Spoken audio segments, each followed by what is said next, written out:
You get your kicks flying too close to stars? Because you're putting out some interesting radiation. Sounds like you're just the type of pilot the Vanguard's looking for. You might be Freestar Ranger material. Give it your all out there. Supra et Ultra. Don't mess with me! You think you're just gonna walk up here and get us to surrender? You killed a Terramorph. Holy shit. So tell me, stranger, how do I know you're gonna deal straight with us? Make us look good out there, recruit.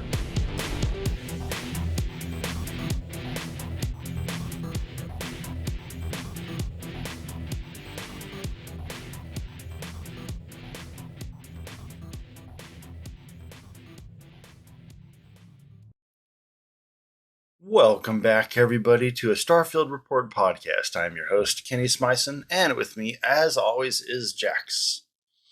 How you doing, Jax? I'm okay. You're okay? Are you sure you're okay?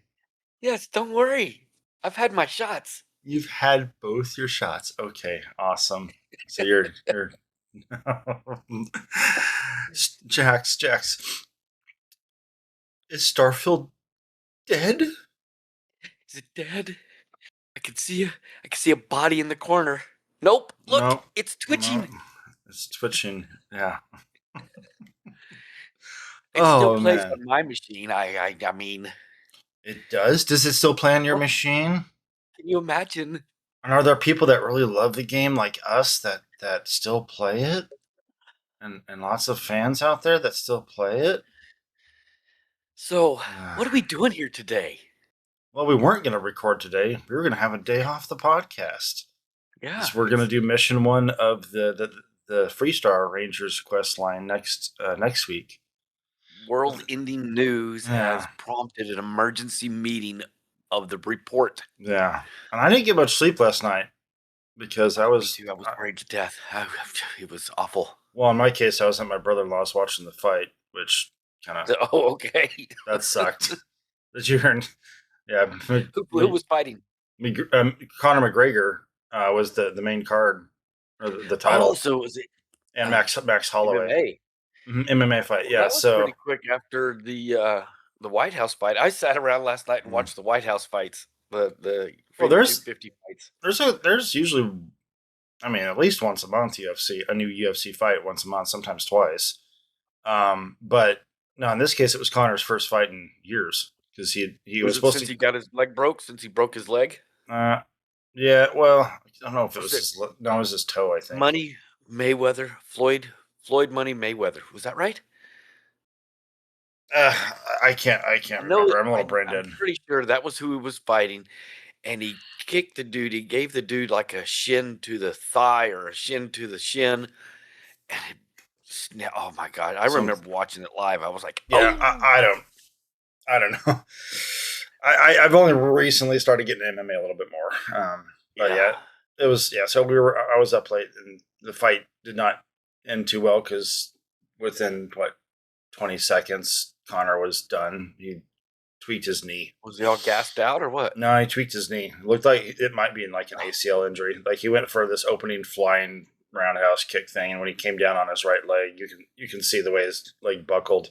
Although it's debatable if his leg was already slightly injured before that, because the way he was taking off his shoes before he entered the ring, he kind of like was being careful with his right knee, and so it's like you got to figure how many times does a fighter hide an injury, once the fight's already set up, because if they don't get into the ring, they're not going to get the money. I mean, the guy got $15 million, regardless if he won or lost. So it's like, Wow. So nobody's paying that to me to go to watch me get my ass beat, huh? Yeah. So, but the thing is like UFC fight. I mean, if you go to the event when it actually properly starts, I think before it starts airing on TV, if you're there at the stadium, you're gonna see like 10 to 12 fights. Not only the last 5 or so will be televised, but because those first few fights are like The preliminaries. yeah, but they're younger guys. They don't have a big reputation yet. And it's the lighter rounds, the lighter guys, the flyweights and those guys. My wife and I would drive to Amarillo to join a buddy of mine to play D&D on Saturday and then barbecue and then watch the MMA fights. It would be a whole day thing, right? Yeah.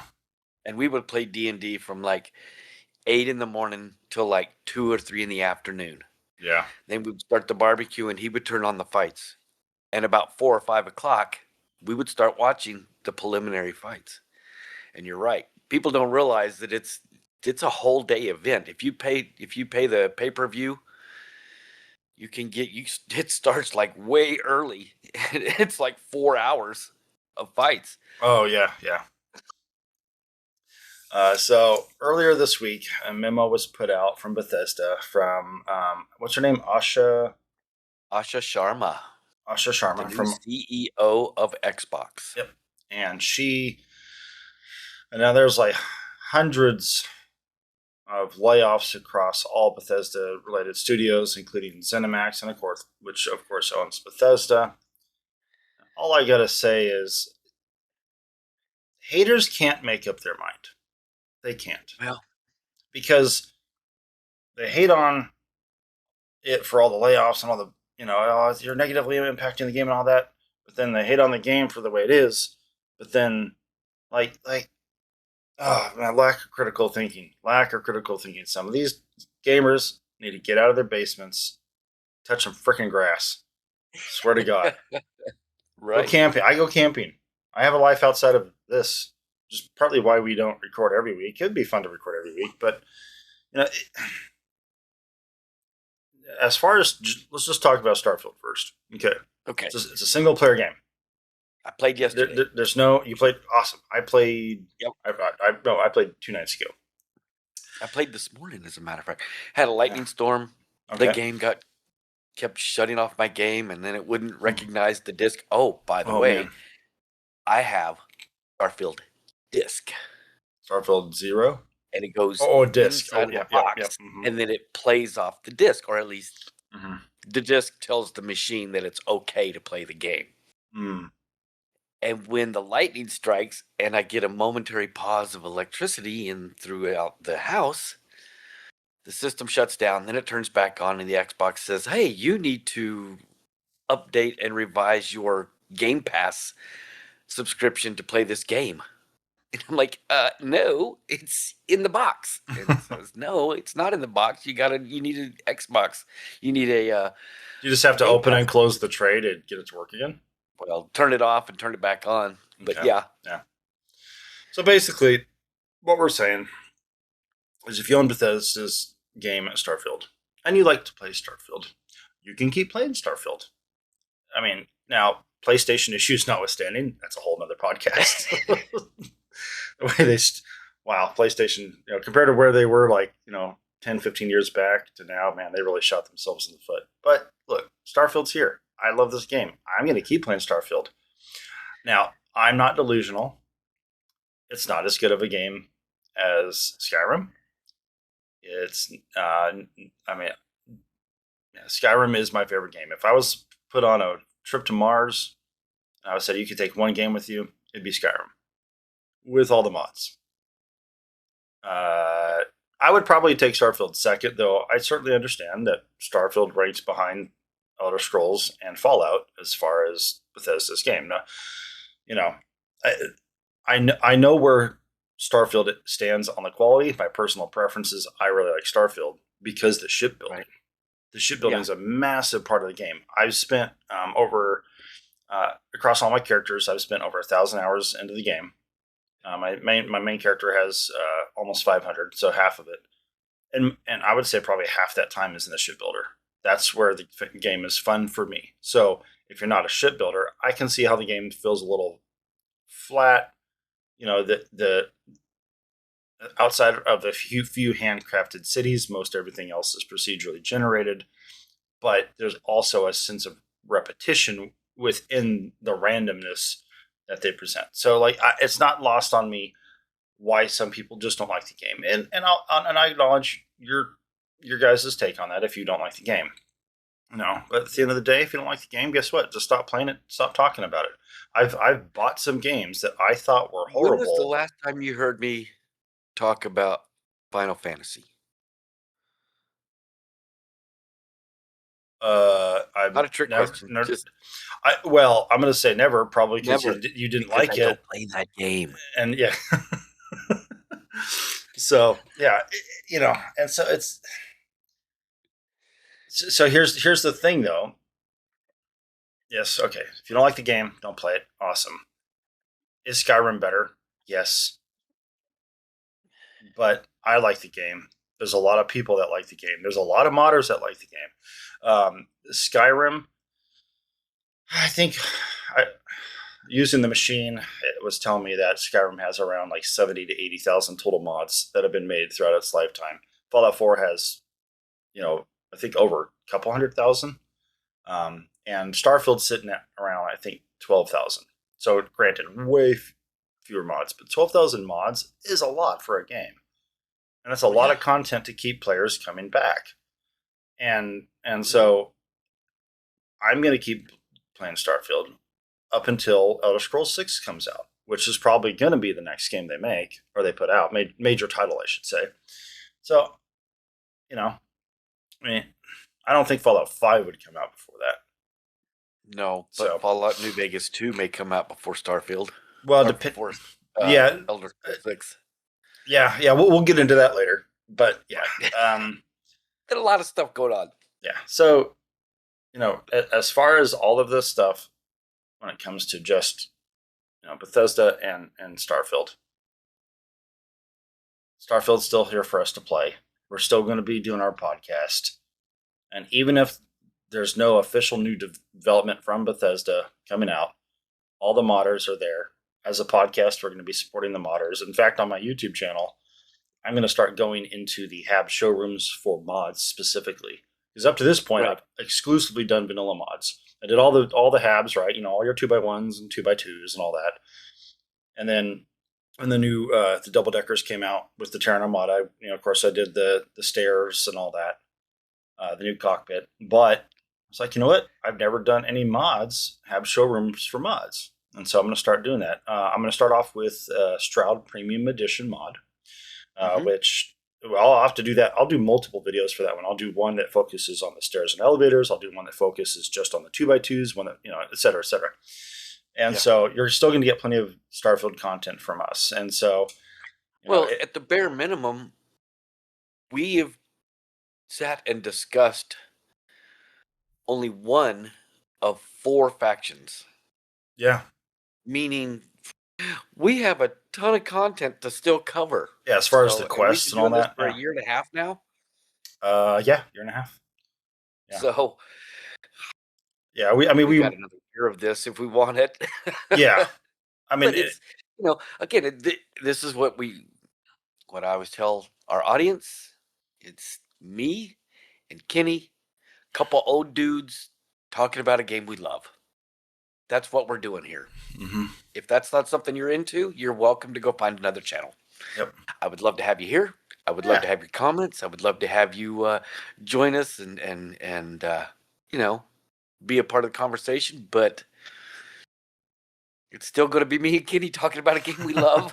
Yep. Yeah. And there will come a day where we do our last podcast on Starfield.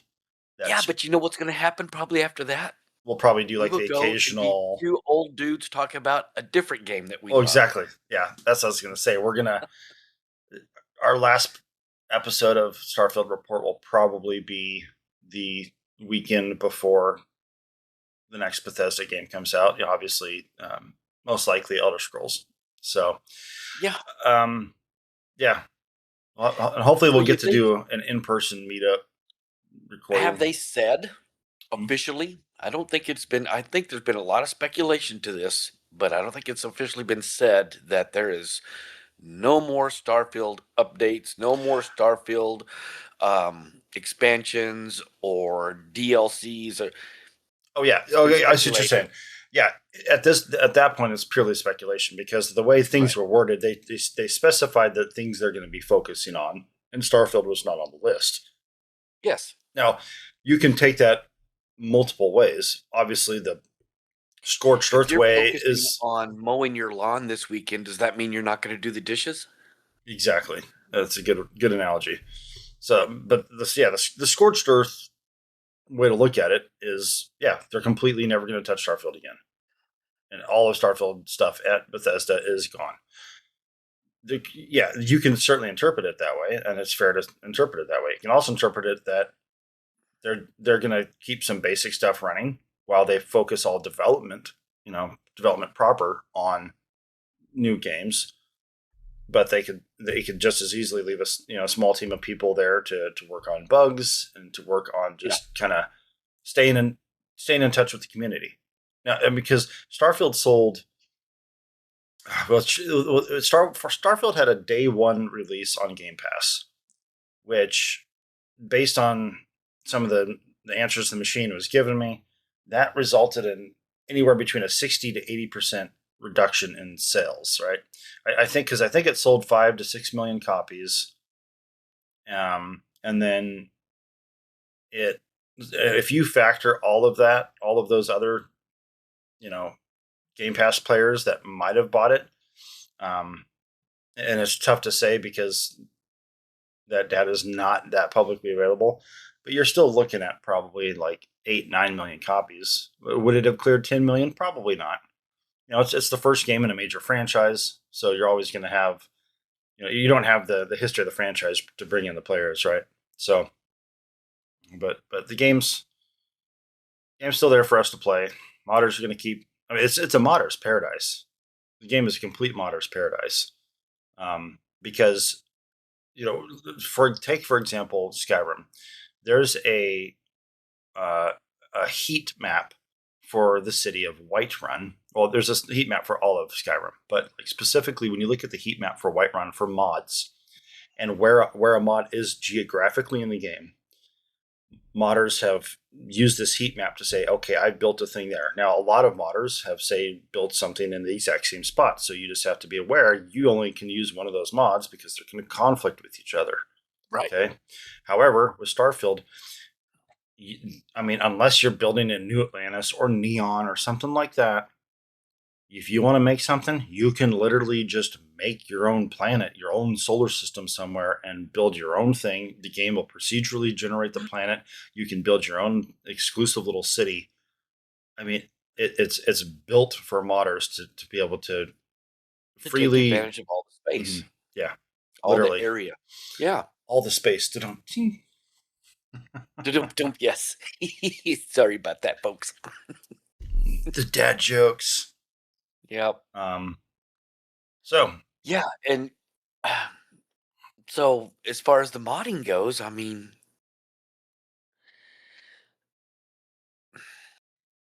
I don't know, because I don't have any ins at Bethesda. I don't have any. I don't know anybody. There's nobody calling and talking to me. But I've seen. It seems like it's taken an awfully long time to get stuff through, get creations through the Q&A, the quality control for Bethesda, to get things approved and then uploaded to the creations page to have new updates done. Specifically, Darkstar has been uploaded to Bethesda's quality control for close to a month now, I think. I mean, but that's also a much bigger mod that affects some very core game play. So that I could see that one, if they're trying to test it and see if there's any issues, I can see that one taking a little longer. But I've also heard inconsistent things about that. Some people it's taken well over a month. Some people it's taken like less than a week. So I don't know. They must have That's what I keep hearing. some inconsistent queue of how it works. I mean, you would think there'd be a single pipeline, and then you've got well, this could be how it works. There's a single pipeline of all the mods coming in as they come in. They're just in the row, and then there's different people there that, okay, I'm going to take this mod, and then if you get the person that is slow at their work, unfortunately, maybe your mod just sits around forever. Yeah. I will say this, Joe. We'll see you next month. Yeah, oh, darn it, Joe. It's always Joe. I will say this, and please don't guess the person's name or try to, but a mod author that I had messaged to join us for this morning, just to have that perspective on the whole thing. Being that they are under NDA, cannot discuss anything right now. Gotcha.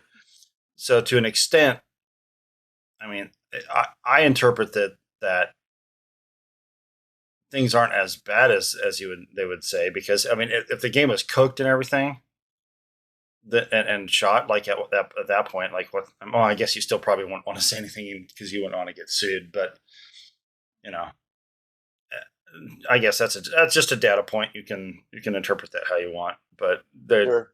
the modders are probably not going to be allowed to talk about much of what's going on right now if they're under a DA. But okay, let's good. Well, I mean, what was it, like 1,600 people? Yeah. Okay. So let's take this opportunity to transition into the broader Microsoft and Bethesda talk as a whole. Okay. So as far as Microsoft broad strokes here, I have not had a lot of time to really get into the details of a lot of the news, and so I'm just kind of picking at headlines. So you might know a little bit more than me, but what you were saying something about 1,600. Yeah, on a Kotaku article, it says, I'll just read the snippet from the Kotaku article. It says, according to OBGS, a total of 440 union positions were eliminated across Bethesda and ZeniMax unions during the mass layoffs earlier this week. WARN Act notices have offered further details on the impact of studios as a whole, revealing that 96 individuals at the ID Software were let go, which I understand ID's proprietary game engine has one developer left working on it. One guy, Okay. not a lead, not a manager, one guy. Got no boss. He's just Yeah. a guy working on the engine. So that's ID softwares. Okay. Were let go. 40 remote workers were also reporting into the Dallas studio and 22 at BGS Austin, as well as 213 at ZeniMax. ZeniMax Online in Maryland, working on the Elder Scrolls. 213 people let go from the Elder Scrolls Online game. Wow. Okay. And another 166 at the ZeniMax Media. So overall, 166 at ZeniMax Media plus what did I say? 213. So 379 at ZeniMax Media, it looks like. The layoffs impact a total of roughly 1,600 workers within Xbox alone. 16. But Okay. think about this. How many workers do they have after they've bought Bethesda Game Studios? And what was the big one for several $billion or whatever it was that they fought so hard to buy? Call of Duty and Infinity whoever the Ward, Call of Activision, Activision. Activision Blizzard, yes. Blizzard. Okay. Right? So you've got all the employees for ZeniMax, Yeah. all the employees for BGS, all the employees Mhm. from Activision Blizzard, plus all the other game studios that they've acquired. I mean, I Yeah. don't know how many people are employed at Xbox, Mhm. but as Game Pass started rolling out a few years ago, and we started watching Xbox buy studio, Microsoft buy studio after studio after studio to make games for their platform. They bloated a lot, and I'm not surprised at what's going on. Yeah. I'm really not. I'm surprised You it did not happen sooner. Well, No. exactly. Because This is not a surprise thing to be. I mean, if you Yeah. look at what is going on in that business over there, they bought a bunch of studios. They put out a bunch of games. A lot of the games were not received very well, or received as well as would like to have been. And so management has to look at it and go, okay, what do we do in order to stay relevant? Well, we need to cut cost. Yeah. You know what the biggest cost in any company is? Labor. Yeah. Well, depending on the metric you use, either labor or middle management. Okay. You know, So we're going to so get rid of 10 layers of management. Let's do that. so a couple years back, the company I worked for, the parent company went bankrupt nationwide, and so that parent company still exists today, just smaller, but they owned a lot of smaller companies, and in the Chapter 11, I think it was Chapter 11, they had to sell off a lot of the small companies they owned, which included ours, and so a different company in the industry purchased my small company in the auction, the bankruptcy auction, as it were, and then directly absorbed us in. When they did that, they kept about 90, and well, they bought a total of 4 small companies. When they did that, they kept about 90% of the employees, which is awesome, and I like how they operate. But that 10% they let go was middle management, And nobody missed them. and like, yeah, I mean, with the exception of personally That's hard missing to a say, person but- because of how the rapport I had with for example, the operations manager, she was like, oh, and she and I worked fantastic together. Sucked to see her go, but that's what happens. And so I'm surprised that this did not happen a couple of years ago. But with all these layoffs, you get all the sob stories and sad ones. Like there's I guess an artist at Bethesda that's been there for 27 years. That she was like the gal that originally designed, I think, the Khajiit and the Argonian. And if that's the case, I'm sorry. Like yes, to a certain extent, I am sad for her. But let's just from a business perspective, how much money is this gal making after being with the company for 27 years? And how much, could they hire somebody who's 20 years younger than her as a new hire?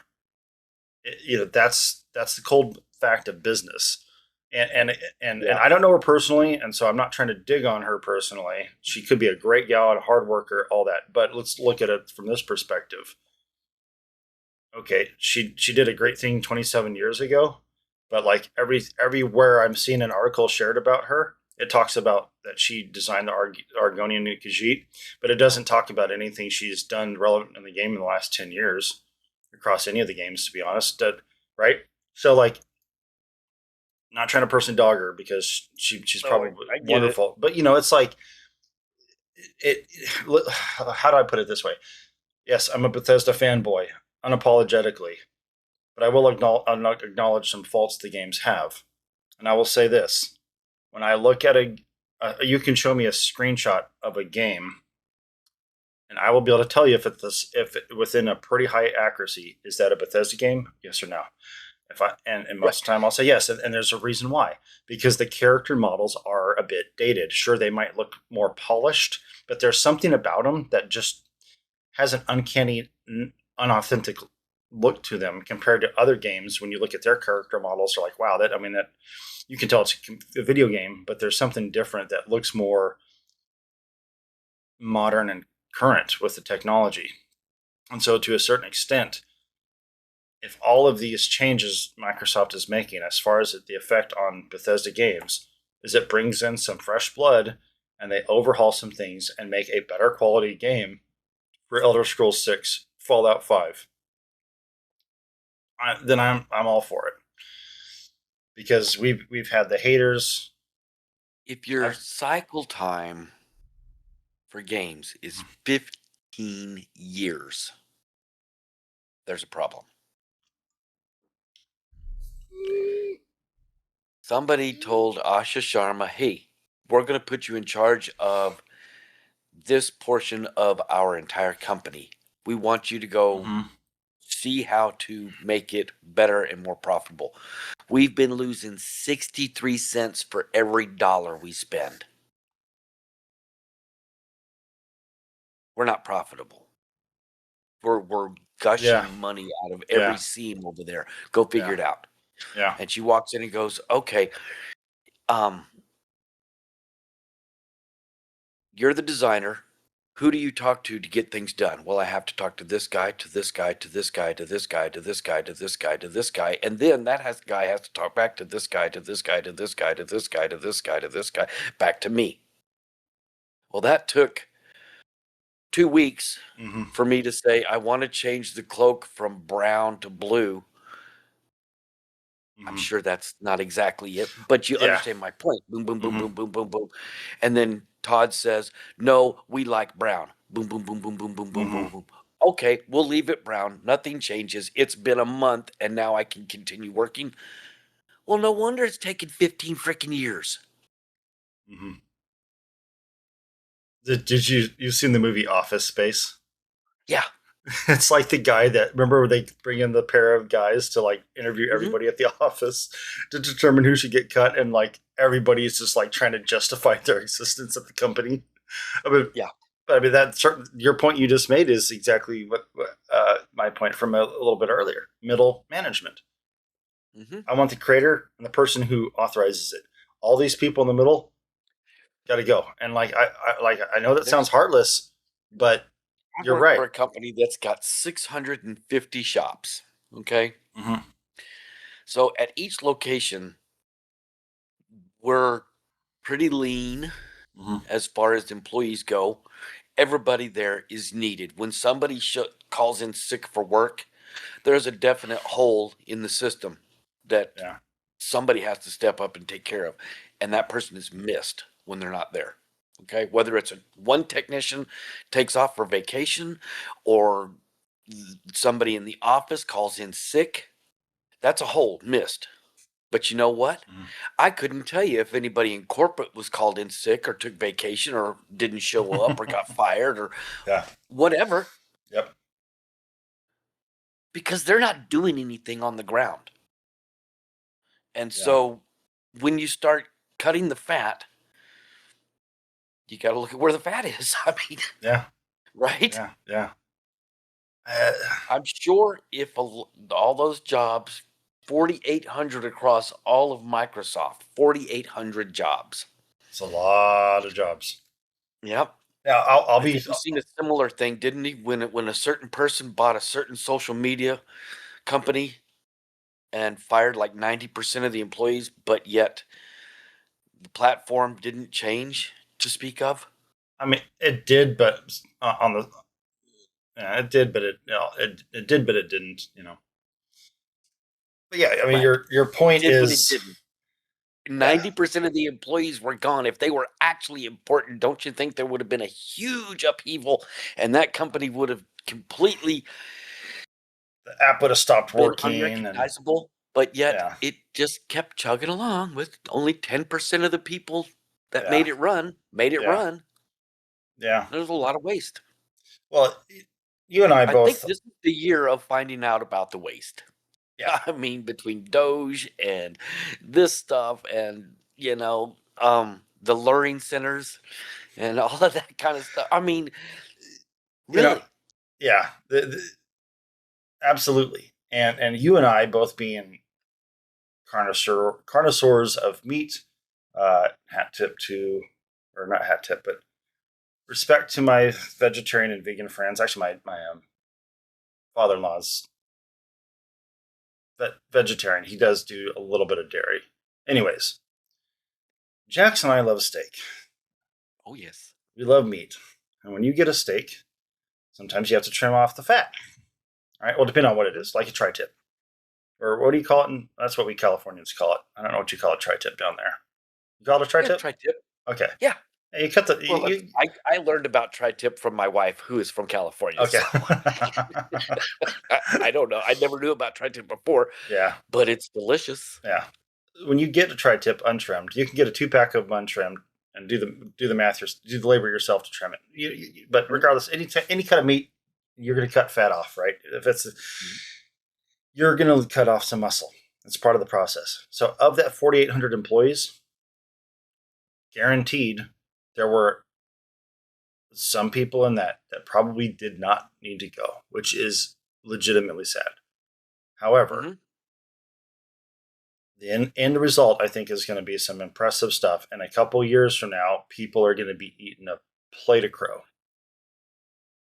because, for example, one thing that a very vocal amount of players have wanted, they're like, well, the which Fallout game is better, is the best. Debate is always funny because then it comes down to loyalty to the company. Now, Obsidian, who developed Fallout New Vegas, they originally, if I remember the history correct, they were involved in Fallout 1 and 2. Like there's like this rabbit trail of connections connecting them back to Fallout 1 and 2 before Bethesda got it and then developed Fallout 3. Well, it looks like Obsidian's going to make a new Fallout game. Now, is this going to be a New Vegas 2? Is this going to be Fallout 5? I am. Correct me if I'm wrong. So you may know more than me on this one. I don't know specifically what the new Fallout title is. If it's 5, New Vegas 2, whatever.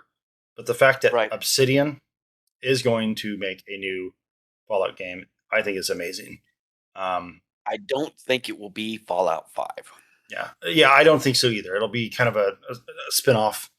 I think it will be a similar thing to New Vegas. It may not be called New Vegas 2. Maybe they call it, I don't know, Fallout Dallas. Yeah, like a new city. Fallout Denver.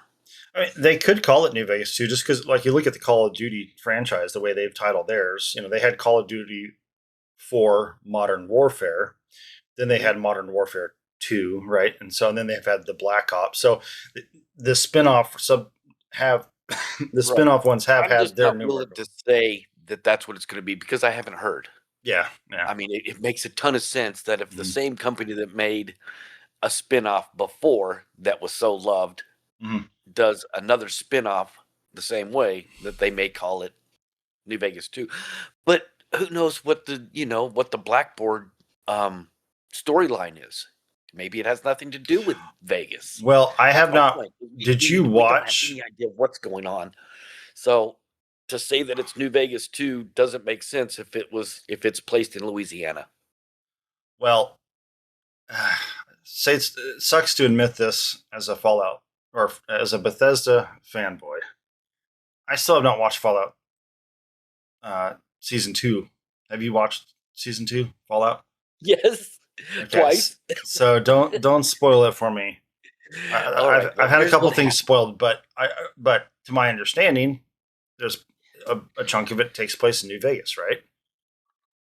And you can slightly spoil this for me. Does that show, because it takes place after the events of Vegas, does it answer who won the big battle at Hoover Dam?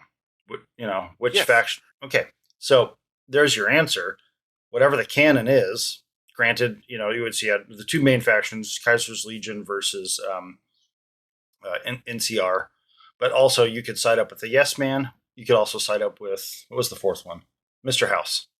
So there's 4 sides you could side up with, right? So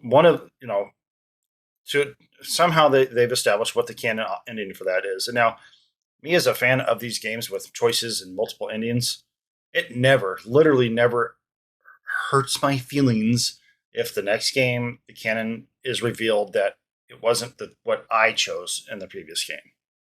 Mm-hmm. I mean, they have to make a choice of what the canon is that's just, that is what it is. And so, if they do, I would really like to actually see them do New Vegas too, because I want to see that city with a modern graphics. I mean, that game came out in 2011, I think it was. So it's been 15 years.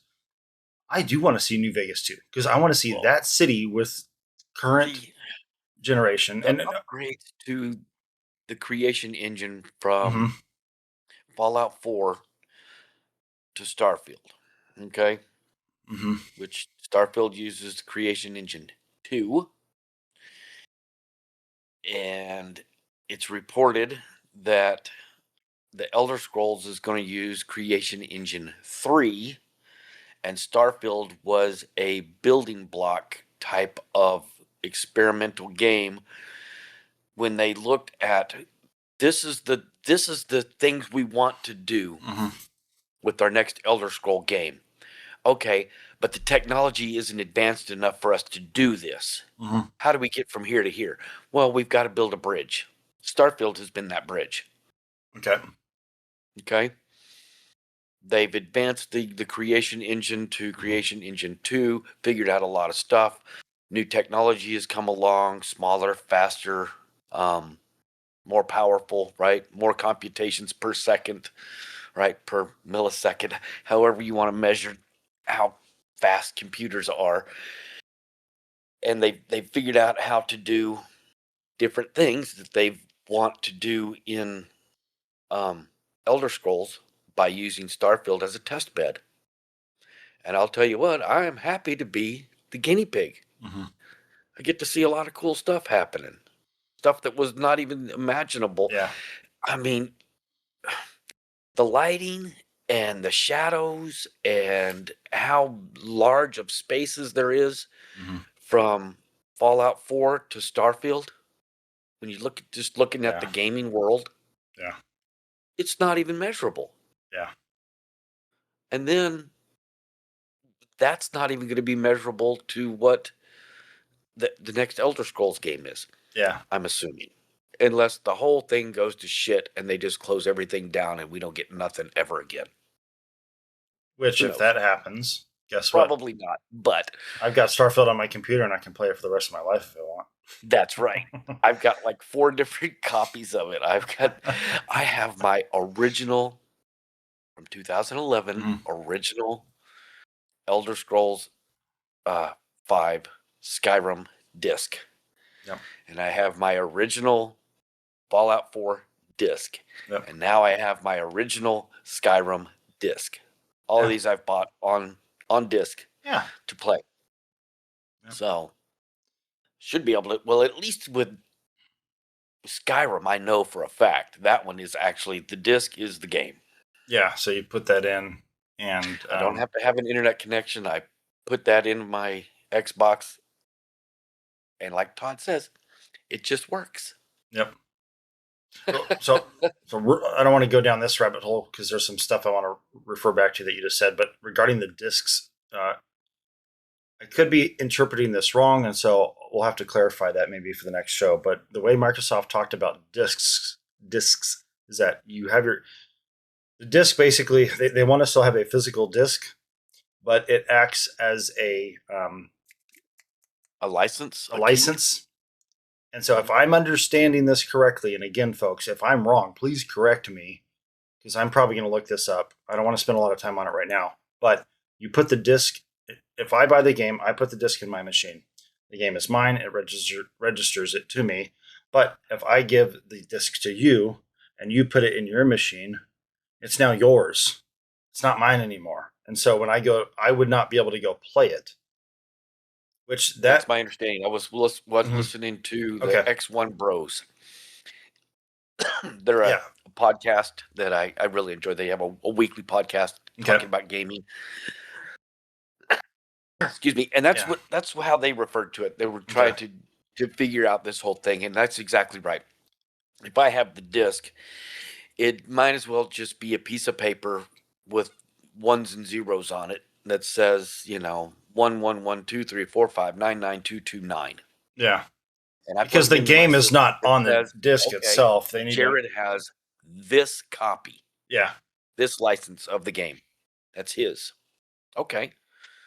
But I take it out and you stick it in yours. It's then the system, right? Mm-hmm. World Wide Web, the internets, the interfeeds, Skynet recognizes that I am now the number owner. is no longer in this system. It's now in that system. Yep. And then now you get to play it. Yep. So the game itself is still just one, no matter how many people it goes through. Mm-hmm. I don't get to download it on mine, and then you download it on yours, and then you give it to your brother, and he downloads it on his. Mm-hmm. No, it's one number, and they're going to track that number. The disc is going to be the number, and that's going to be that license is going to be tracked. And if that's how it works, I really like that idea because it's an answer to a lot of the issues that have existed over all of this transition from the physical to the digital age. Because the game is not going to be on that disc. Games, really advanced games these days, the data exceeds the storage capability of a disc, and so it's like, just have the license on that, because when I was playing Xbox 15 years ago, if I didn't like a game anymore, I take it back to I go after, or I played it for a few months. I got my money's worth out of it, so to speak. I take it to GameStop. I get credit on my account. Right. And so now somebody else, I can, Xbox console players, Xbox, PlayStation, who knows, but Xbox they can do that. They can now take this game, go turn it. On the minus side, Okay. the disc is not actually the game. It's only a license. So I guess essentially you're leasing the game. Because if Microsoft decides to turn off the servers, your disc is not going to mean anything if I turn the servers off. Yeah. Right? Exactly. On the plus side, I buy the game from Walmart. I have this disc, right? And I put it into my Xbox. Great. Now I have a copy of it in my Xbox. But I can also have, now that game is registered to me, right? Yeah. So now if I want to go onto PlayStation and they recognize me and say, "Oh, Jared, you're Jax. You're over here from Xbox, but now you're on PlayStation and you own this game. You can play it on PlayStation, or you can play it on PC, or you can play it on your phone, or you can play it on your calculator or wherever. You only have to I had to buy Starfield. I bought I got it on Game Pass, so I paid for like 9 months of Game Pass times $10. There's $90, right? Mm-hmm. Plus, I got it early, so there was another. What did I pay for the early access? Was it $20 or $30? Something like I that. think Yeah. 30. Which that Right. also included being able to get Then all I the bought the game DLC option, right? So, Right. yeah. Then I bought the game again because I wanted a hard copy of the game. Yep. Because I decided I'm going to have this game. I'm going to play this game for a long time. I'm not going to continue to pay $20 every month for this game. So I bought the game again. Then I got onto Steam and I wanted to play the CK. Well, I had to buy the game again. I literally have $200 or $300 in this game. Moving forward, it sounds like I buy the game once and I can play it here or here or here or here or here. Oh, so Right? Play anywhere. I mean, maybe because Bethesda owns, or because Microsoft they have their PC, their Xbox. Yeah, so that could be how it works, because the disc doesn't have the game on it. It's just the license we were talking about earlier. So then you put it in the machine. Mm-hmm. Now, obviously, I don't think the same disc would be. I don't think you'd be able to stick the same disc into a computer and an Xbox. I don't think that would work at all. Maybe I don't understand because That would be awesome if it did. Can you imagine that? So I'm not really sure. Trying to work this out in my head as far as how that licensing work, that Play Anywhere works. If I buy the game from Walmart and then I use that license to turn it on to my Xbox in my living room, then can I come over to Steam and use that same license if I have the number as a key to access the game on Steam, or do I need to access it on the Xbox Xbox on PC? Because it seems like we can already do that, right? I mean, I don't Xbox know. is Xbox, because I definitely can get onto Xbox and play or I can get onto the computer and open up the Xbox page on my computer and stream my game from my Series X in the other room. Yeah. It goes through the internet and then it comes out on this end and I play it right here. But I can, and that's a different game than the one that I play on Steam. They have two different save files, two different characters, two different everythings. Yeah. And I had to pay for it twice to do that. Yeah. I don't know. I'm confused, I guess, as anybody else Yeah. is. Hopefully, we'll get some clarification on that. So earlier, you mentioned how Starfield seemed to be a vessel to test out some mechanics. And if Starfield is a game, spawned because of that, I'm totally fine with that. Yeah. Because there's a lot of great mechanics and systems that Starfield introduces, kind of smashed with mechanics that came before it. For example, the Starborn is basically a Dragonborn with all the different powers. I mean, there's some powers that are the same, some powers are totally new. Obviously, just kind of a different flavor shift from Elder Scrolls to Starfield. But Zero gravity. yeah, That's a new mechanic. yeah, Ladders. That's a new yeah. mechanic.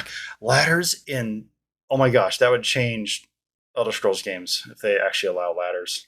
To give a verticality to Yeah, dungeons and yeah. castles and stuff. That would be instead of all ramps and stairs. Well, and Yeah, they don't. it totally would change dungeon design. And how would they? Well, so in Morrowind there used to be levitating, right? hmm They got rid of that, but it would and I don't think in Skyrim there's a fly spell. there's no fly. Mm-mm. I mean, there's the dash where you can dash right off of a you can right off a cliff. yeah, Scooby Doo, and so you can clear some gaps that way, and obviously vanilla play style where you're not using clip to fly yourself across. But if you look at like one of the mechanics that I really like is the procedural generation where you can pick a random place on a planet land and there's going to be a little bit of stuff to do. I acknowledge, yes, to a certain extent, it's repetitive within the randomness. Like you're going to have this structure, you're going to have this dungeon, that is always the same on every planet. Which from from my real world experience of having been at a company where we designed and produced a system for methane, it makes sense that a design team colonizing planets would literally rebuild the exact same facility on multiple planets because it's cost effective. Teams know how to go in and build that exact thing. So that personally never phased me. Talked about that. It's Yeah. like Walmart. If I go to a Walmart in San Antonio and I go to a Walmart where you're at, In Reading, yeah. I can walk in the store and not be lost. I know what I'm doing. I can look around and go, okay, the sporting good is on the left side instead of the right side. But other than that, everything's the same. Yeah. The food's over here instead of over there, but everything is right. It's Yeah. Walmart or it's McDonald's. If I go Yeah. to a McDonald's anywhere in the country, anywhere in the world, I walk in, I go to the counter, I know I want a Big Mac, fries, and a Coke. Yeah. And so that never even caught my attention. But then once I saw it brought up in fan communities, I mean, I can understand their frustration with the game feeling repetitive. Like, oh man, I've done this same dungeon 10 times. I'm like, I did, but it didn't really bother me. But I can see how players, it would bother them. So when I think about Elder Scrolls 6, my dream for Elder Scrolls 6, is, and to be perfectly clear, I don't want procedural generation for the game, for the bulk of it. But my dream scenarios for Elder Scrolls 6 is, let's say it takes place in Hammerfell. Because they haven't done Hammerfell, I don't think, ever. Maybe, I don't know. Certainly, It's been in the Elder Scrolls Online. Well, I kind of don't count ESO. I don't count It's ESO. not a real Elder Scrolls. Sorry, game, but ESO players, I don't count that game. So, Hammerfell would be awesome because I was a big fan of, and in school when I was a kid, I was a big fan of ancient Roman, Egyptian, Greek. So to see Egyptian themed stuff with the desert and all that would be pretty sweet to see. But imagine Hammerfell built where it's the province is highly detailed, a lot of just love put into the development and design with all the little things that you can come across. Like in Skyrim, there's that one tree that fell over this water. There's a waterfall and a ravine, and a tree fell over it. And you could walk out on the beautiful detailed tree that fell over. That's a one of a kind tree. You can't find that tree anywhere else in the game. Obviously, a lot of the trees are, random or all the same. And that's where the procedural generation takes place. Yeah. Right. You make a map, and it's this big by this big, and I'm gonna put down some hills and some terrain, some topography. Yeah. And then I'm gonna tell the random generator, okay, over there I want mountains, over there I want desert, over here I want savanna, over there I want snow, and then just let it do it. And then you look at it and go, okay, well, we're going to tweak this a little bit. We're going to put some more snow on the top of this mountain. We're going to take some Yeah. snow off of the bottom down here. We're going to put some more plants over here. We're going to put a river through here. Yeah, you just And at that point you're that's flying just the down starting in. point, Yeah, right? yeah, Which we talked about this earlier in Starfield. Same thing. If I go to a planet in the Bohr system, way over on the other side of the map, and I set down there, it's procedurally generated to give me, player, a starting point, Mhm. and to give me, the creator, a starting point. I don't have to make a whole planet. I can just use one of the 1,000 planets that's already existing, and I can find one that's either barren, or it's volcanic, or it's frozen, or it's got trees, and I can build something there, and I can use the CK, and I can make my own thing there. Yep. It's a Yeah. starting point. It's not, and people are, well, there's nothing in this world. Did you play the content that is there? That's Yeah. all custom shit. Oh yeah. And then you get outside of the lane, and then you're surprised that it's not all custom. Well, Yeah. no, it's not. I Do gave you you want this 1,000 giant custom sandbox. planets? I gave you this giant sandbox and said, look, we're going to dot some stuff here and some stuff here and some stuff here, but you could go play anywhere. Mhm. And then people complain about it being empty. Well, don't go play in the empty spots. Go Yeah. play in the filled up spots. Exactly. And so if they use it, I mean, obviously in design, like you were talking about, designing the continent, they procedurally will generate mountains and like, okay, this region Mhm. is desert, and then they go in and they find, they put the time They in to fine-tuned it after that. tweak it and put on Mhm. all these unique things that are just all over the place. Well, imagine if you go to the port city in Hammerfell, and at some point in the game you get to own a ship, and maybe it's an Mhm. and well, I wouldn't lock it to the end of the main quest because that would suck to a certain extent. But if at some point early on in the main quest you get access to a What ship was because the you have what what was the trading company in east, Skyrim? east something East east East in India? well that was the real world That's company, the but real one, huh? it was basically a hat tip to that. So Right. imagine if you get your ship, and anytime you can fast travel to your ship, and then you can see a map of the planet, right, Nern, Mhm. and you can pick, and then they just have all these islands that so you got Tamriel, and then you can pick an island and go there, and it procedurally generates the entire island, and maybe the island is the size of one of the White Runhold, right, from Skyrim, right? It's not as big as a full province, but it's the size of one hold. So it's not what it'd be one huge cell, and the Mhm. whole thing's procedurally generated.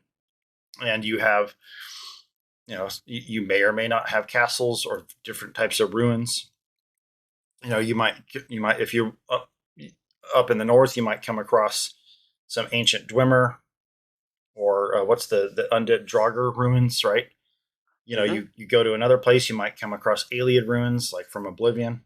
So Right. that would be amazing if the Starfield procedural generation exploration was used in future Fallout and Elder Scrolls games to allow some post game exploration where you're just exploring random stuff way out there, and it's generating forts and dungeons and settlements.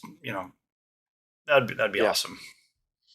Oh, and another thing, the obviously the outpost building was a bit lackluster in Starfield. So, but the shipbuilding was awesome. However, the next Elder Scrolls game, it would be amazing if obviously not right next to a current town or place. Kind of like how it is with Starfield, where you have to place an outpost a certain distance from something. But I want to be able to see you plant your flag down and be able to build a settlement there and eventually turn that settlement into a full on castle. You know, Right. a cool way they Well, could do it, like in yeah. Oblivion, Kvatch was destroyed. Remember that? So Mhm. imagine in Elder Scrolls 6, let's say, going to harp on the Hammerfield example. So we're in Hammerfield. There's 9 counties, whatever. And as part of the main plot, early on, one of the capital cities gets leveled because of X calamity, and that's the whole point of the plot of the game. Well, then imagine you have this entire hold, and you become the leader of that hold by the end of the main quest, or somewhere along the main quest, and then you get to establish where the new capital city goes, and you get to rebuild the castle from the ground up, and you're the Thane or the whatever they're going to call it, right? That would be awesome to be able to do that. But I mean, it'd be more awesome to be able to build a town anywhere you want in the game. But if they want maybe to limit it to where if it's a castle, it's going to be specific to a hold. I don't know. That's just me spitballing kind of my fantasies for Elder Scrolls 6. So we have a problem though. Uh-oh. Elder Scrolls Online Mm-hmm. has already set all the cities, all the places. It's already there. But Elder Right? Scrolls Online happens way, way in the past, correct? I don't remember. I don't know what the timeline is. But I'm looking at a map that way, says way in the Fourth past. Era 202.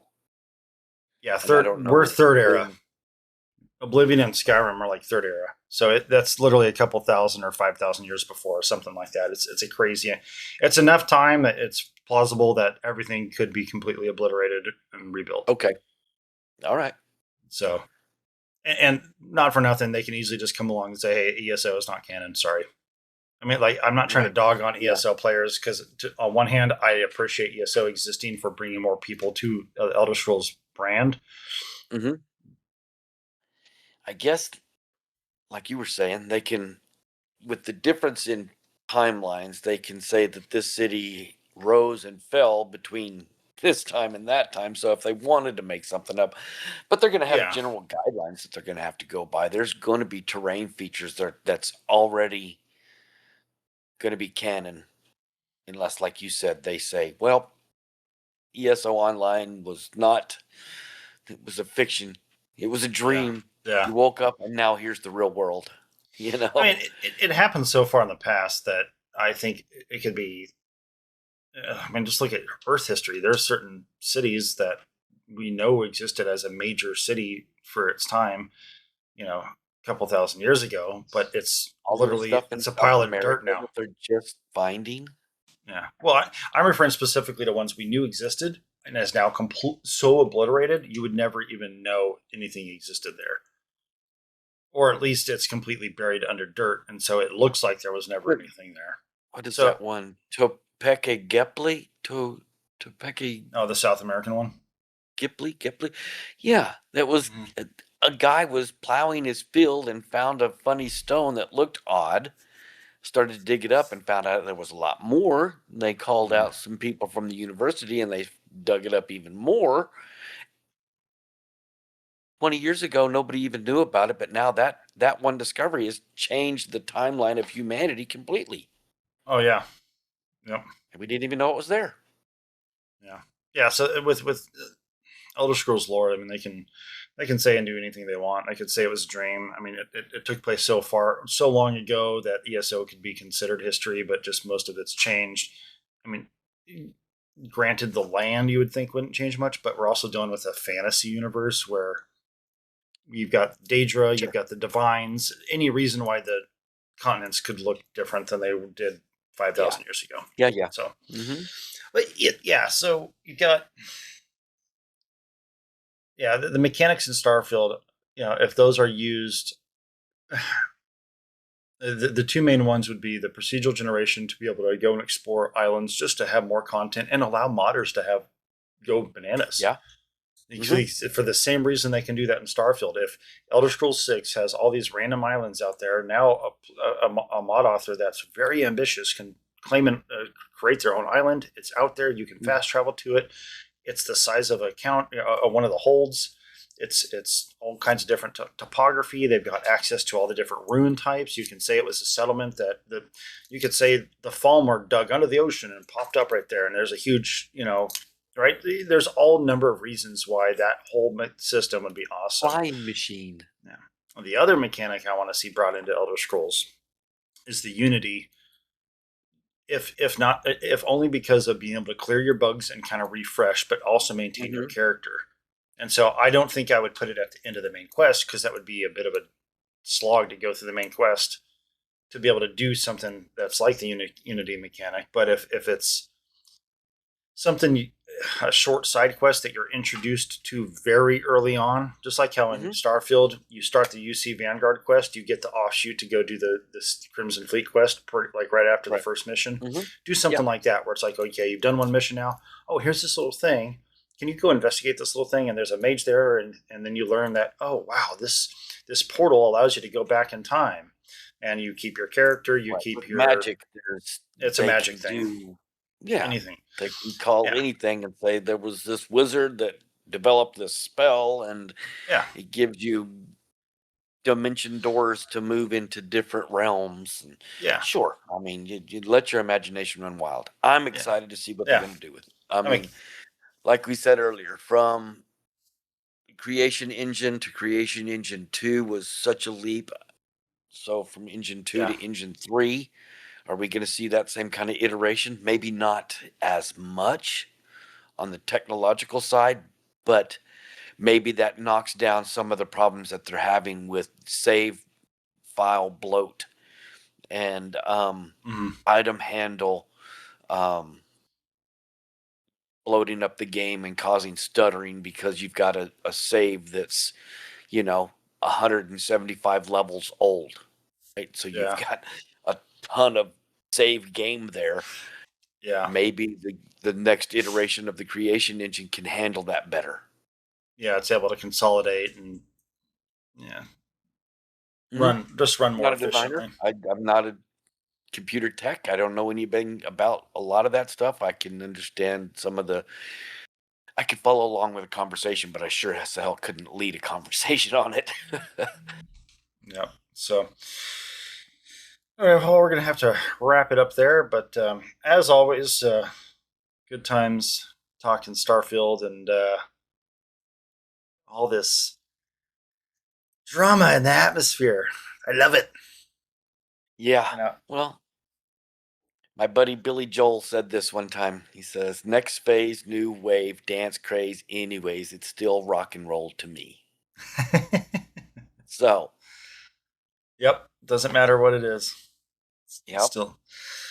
Yep. So, Starfield Report podcast. Let's see so next week we're going to do Free Star Rangers questline kickoff. We're going to do one mission per episode. So it stretches it out a little bit, gives it room to breathe, and then we'll do a finale review for the whole quest. Is the first mission the bank mission? I think it's just the bank heist. Okay. I think it's just that. So do me a favor. Don't play ahead this time. Yeah. I know. Well, it's only a week away. At some point, I need to go through and play that again, and I'm going to do it specifically different than I normally do it to get through it quickly. Yeah. I'm going to go the backdoor route. Yeah, that's what I'm looking forward to on this character, because the first time I played it, it was a fluke, I guess, because it's very hard to do. I peacefully talked them to come out. Apparently, that's hard to do. I mean, I was role playing, so I did what I would have done, and it worked out. I'm like, okay, that's cool. Apparently, that's really hard, because when I had to replay that, when I had to reload my character after I had the missing crew bug and I had to revert back to an old save, I was trying to repeat the same decisions, the dialogue, and everything, and I had to go through that and reload the save because I wanted the same result, because I was, it took me like 5 or 6 tries to pass the random roll of passing. Anyways, yeah, my cyber runner, she's gonna run amok and have some fun. It's gonna be a good time. Right. Well, Eldon Leroy is high enough level that there's not much of any checks that he can't pass, whether it's a fighting check or a intimidation or right. So you could go the different route this time. Yeah. I usually go through and talk them out. Yeah, because that seems to be it's the nice thing to do. Like, nobody gets hurt that way, I guess. Kind of a thing. But the hunter doesn't care about that. Give people the chance to do the right thing. Yeah. Yeah, the hunter doesn't. All right, yeah. So next week, mission 1, the bank heist of Free Star Rangers, and we'll be trying to have at least 2 recordings a month, maybe more. And we're gonna have to get the ball rolling on our mod stuff here next week or two. So we'll figure that out here. Time and you want to sit down behind the computer and start doing CK, you call me and let me know, and I'll. Well, I have to join you redo. during work hours. Yeah, I have to redo my my whole desk here. I was going to ask you if you got a monitor up. No, I don't. And that's why I'm going to need it for that. Because So, all right, folks. Well, thank you so much for joining us on the Starfield Report podcast. Good times talking about all this stuff, and we look forward to many more hours of playing Starfield, and we look forward to the next Bethesda game, most likely, and hopefully, fingers crossed, Elder Scrolls 6. But other than that, folks, Jax, do you have any final words? As always, folks, drive fast and take lots and lots of chances. Well, we will see you guys in the Starfield. Then let me be the first to officially welcome you to the United Colonies Vanguard.